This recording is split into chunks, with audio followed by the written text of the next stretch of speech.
ക്ഷേത്രഭൂമിയിലെ ഷഡാര പ്രതിഷ്ഠകൾക്ക് നേതൃത്വം നൽകിയത് ആഴ്വാഞ്ചേരി തമ്പ്രാക്കളാണ്. പ്രതിഷ്ഠയ്ക്ക് മുന്നോടിയായി പീഠത്തിന് കീഴെ സ്ഥാപിക്കുന്ന ആധാരശിലകളുടെ ക്രമീകരണത്തെയാണ് ഷഡാര പ്രതിഷ്ഠ എന്ന് പറയുന്നത്.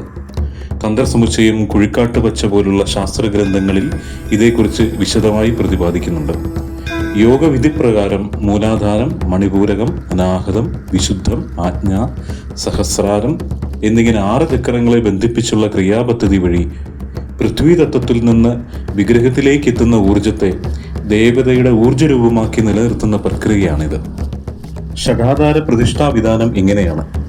ആധാരശില ബിംബത്തിന് ഏറ്റവും താഴെയായി ഉറപ്പിക്കുന്ന അടിസ്ഥാന ശിലയാണിത്. 2.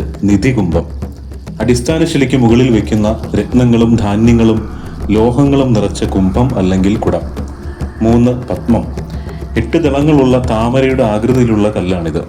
4. കൂർമ്മം ആമയുടെ രൂപത്തിലുള്ള പ്രതിമ സ്ഥിരതയെയും ഭൂമി തത്വത്തെയും സൂചിപ്പിക്കുന്നു. 5. യോഗനാളം മധ്യത്തിലൂടെ മാത്രം ഊർജം കടന്നു വരാനുള്ള സുഷിരത്തോടുകൂടിയ നാളം. 6. നപുംസകശില വിഗ്രഹം ഉറപ്പിക്കാനായി സ്ഥാപിക്കുന്ന പീഠം.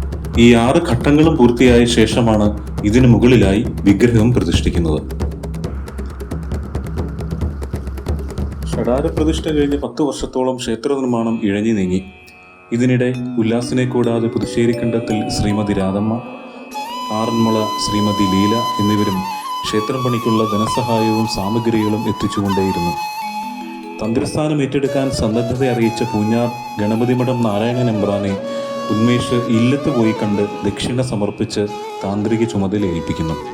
ക്ഷേത്ര ശ്രീകോവിൽ വാതിലുകൾ പുതുശ്ശേരിക്കണ്ടത്തിൽ വിധിലാൽ സമർപ്പണമായി നൽകട്ടെ എന്ന് ഉല്ലാസും ഉന്മേഷും പറഞ്ഞു. അപ്രകാരം തന്നെ സംഭവിക്കുകയും ചെയ്തു. ക്ഷേത്രം അതിൻ്റെ പ്രൗഢിയോടെ ഉയർന്നു വരികയാണ്.